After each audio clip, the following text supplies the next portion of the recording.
Hey guys, it is Dr. Anthony Pellegrino from ChiroEdge, and I just wanted to quickly jump on here and kind of recap some fun stuff that had happened this week, some fun things that I learned. I'm here in the office getting ready. My team's about to come in, so you might hear the doors opening up and stuff like that in the background, which is all good.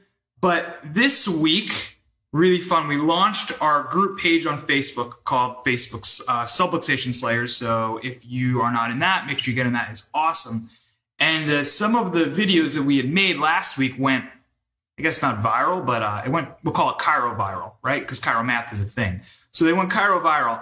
And there's been a lot of really good positive comments and feedback, which is awesome. It's really cool to see people sharing, loving. Specifically, I'm referencing the Is Subluxation Real video, which is awesome. Which is a clip from one of our last podcast episodes where I talk about how subluxation, basically the definition without using the word of subluxation, is right in Guyton's textbook of physiology.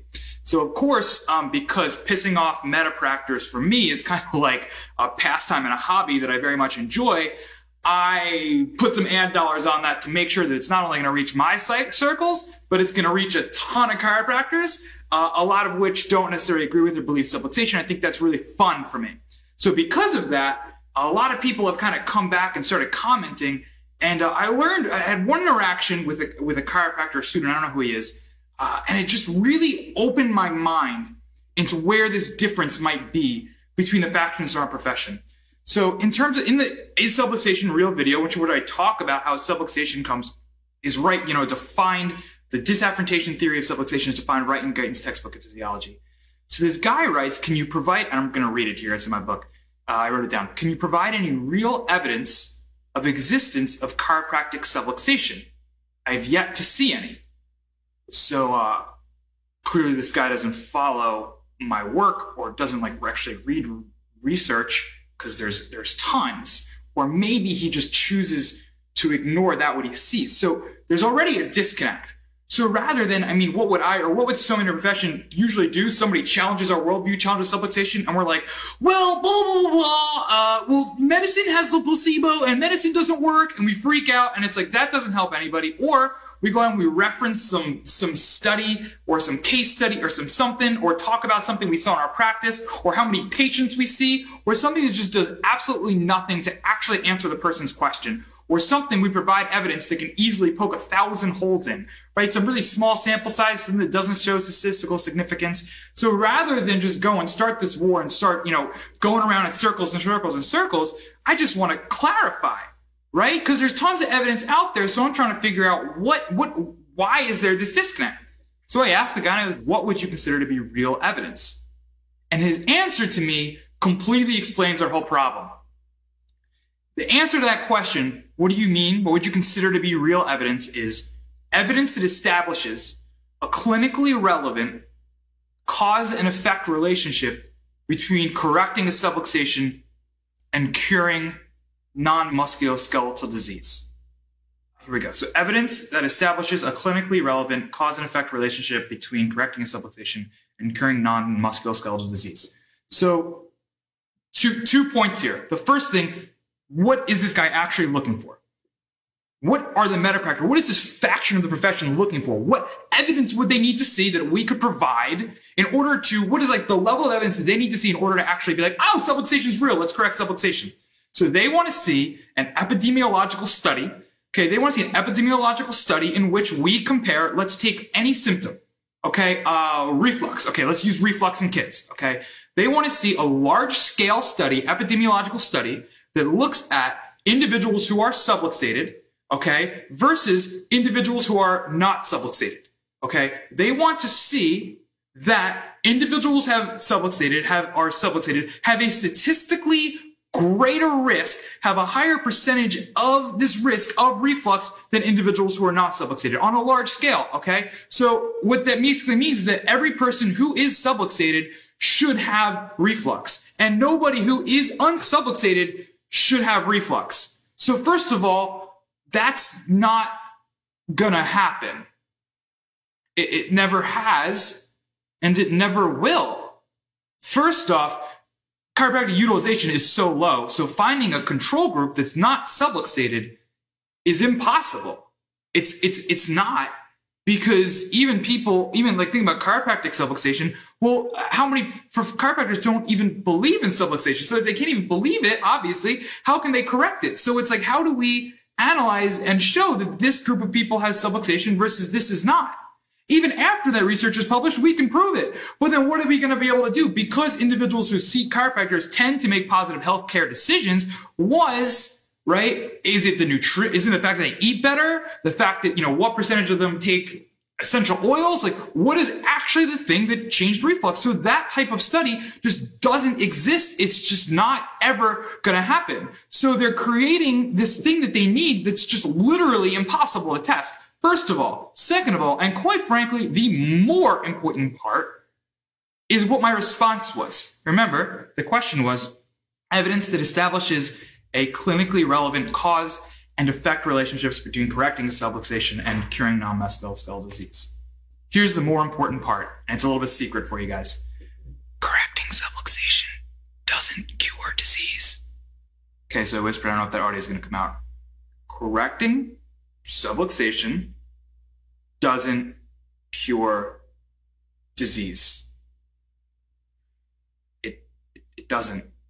It's not what it is. That's philosophically, scientifically not accurate, not relevant.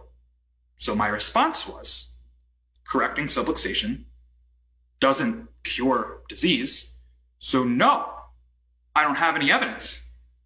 So of course somebody goes on there and posts the Dick Holt study, which is great. But like, if you're trying to argue with somebody who has like this level of evidence they're looking for, I mean, they're gonna poke 1,000 holes in it. So like that just ended up going around in circles.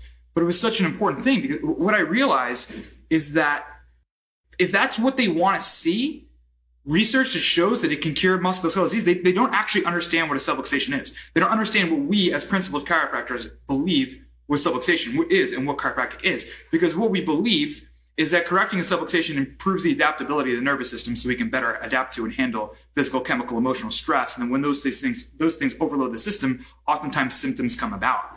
Right? There's no such thing as a reflux adjustment. There's no such thing as a neck pain adjustment or a back pain adjustment or a headache adjustment. All there is correcting interference, subluxation in the nervous system and letting the body improve and heal. And we have data to support that that's actually what happens.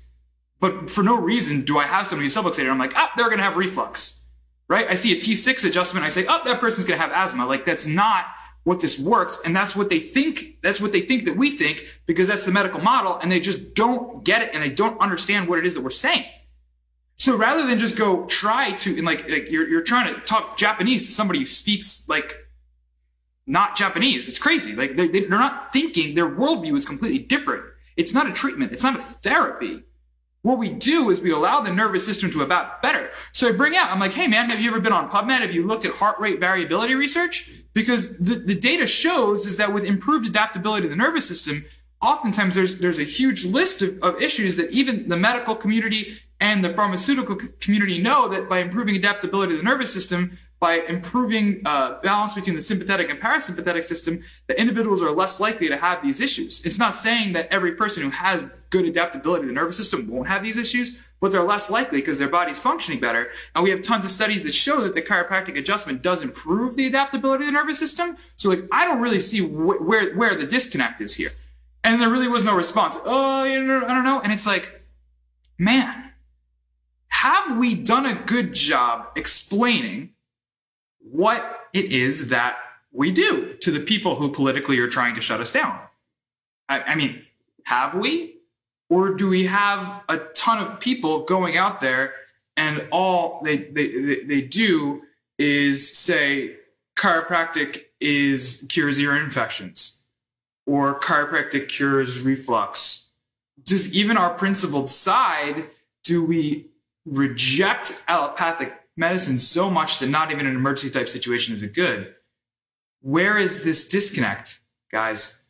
Once again, does subluxation and does chiropractic cure disease? And I honestly think that the answer is no. And I believe that the only reason that question would be asked in the first place is by somebody who actually doesn't understand what it is that chiropractic is. even if they're a chiropractor. So just kind of think about that, guys. And when you see people in your school, in your community, on your feed, who are rejecting the whole notion of what you say, don't come back and tell them, oh, did you know chiropractic boosts immunity by 764% using a study that was published in 1920? Because it doesn't matter. Relate to them where they're at on a worldview stage and say, hey, man, we believe the same things. We both want to see people that get better. There's research that I know you look at because it comes from Big Pharma and to you, their guide, that shows that improvements in the adaptability of the nervous system relates to improvements in quality of life. That's not negotiable. Nobody who has an actual brain thinks that that's not true. But chiropractic, by correcting aberrant proprioceptive information going from the spine to the brain, which is really what it is, by correcting the cause of that, it's going to improve adaptability of the nervous system, which we have not only clinical studies on, but literally thousands of offices around the country use thermal SENG and HRV to actually prove the changes in adaptability of the nervous system. And all we're saying is that we're getting the body to better function, and that when it functions better, we're probably less likely to have these problems, right? Yes, I see people with bedwetting in my office all the time who see significant changes with chiropractic, but I'm not guaranteeing that. And I guarantee you, and I'm telling you that not 100% of people who step foot in my office with bedwetting get that symptom be better. Their quality of life always improves, right?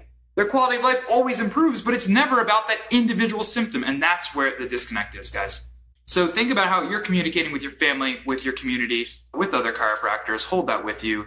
And instead of just having a defensive reflex to these people who challenge you and challenge us and what we stand for, well, let's do better and let's ask them what they mean and let's explore that.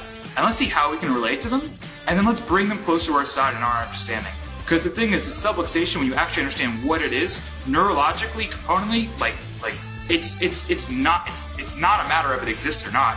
It's there, it's proven, it's real. Dr. Anthony Pellegrino from ChiroEdge. Join the Subluxation Slayers group. I'll catch you all soon.